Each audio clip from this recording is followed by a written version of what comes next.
Hello and welcome to the next video in this quick build garden room mini series. In the last video we completed the floor construction, and in this video we'll be completing the walls. I started off by building a 2x4 frame for the rear wall, covering it in OSB, followed by a breather membrane and then some battens. Now, because this wall is going up against this rear wall with very little room for access, I'm going to be using this steel cladding so that we don't need to do any kind of maintenance or anything on the back of the building over the long term. They come in 12-foot lengths, so I used an angle grinder to cut them down to size and then add on a suitable overlap. You also use special fixings for these which have some kind of rubber washer, so it makes sure it's watertight over the long term. The wall overall, as you can imagine, is pretty heavy. It's 5.5 meters long.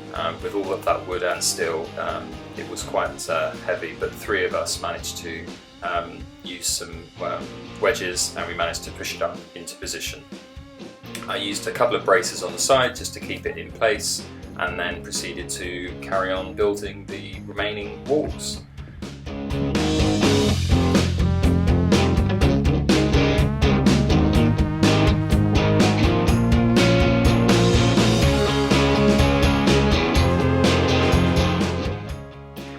In the other series, you'll notice that I apply the house wrap or breather membrane to the building once I have all the walls up, but I actually found it a lot easier to apply the membrane to the sides whilst it was flat, and then when I come to do the front, we'll go round and do a 15 to 20 centimetre overlap.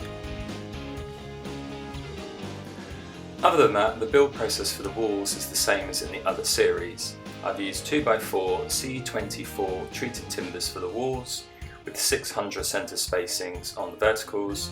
With the noggins, I've done them either side of the 1200 mark from the base, which basically makes fitting the slab insulation a lot easier, as I won't have to cut down as many sheets. I've also used 18mm OSB on the roof and the floor, and 11mm OSB on the walls.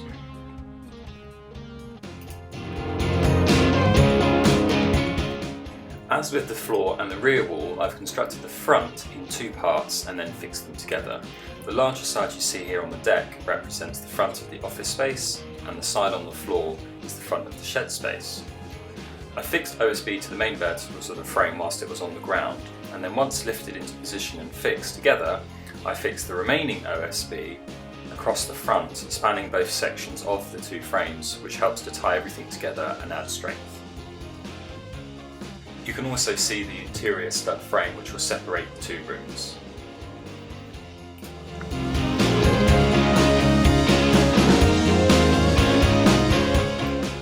So that's the end of this video. The walls are now up, the OSB is on, and in the next video we're going to start looking at the roof structure. So thanks for liking and subscribing, and see you in the next one.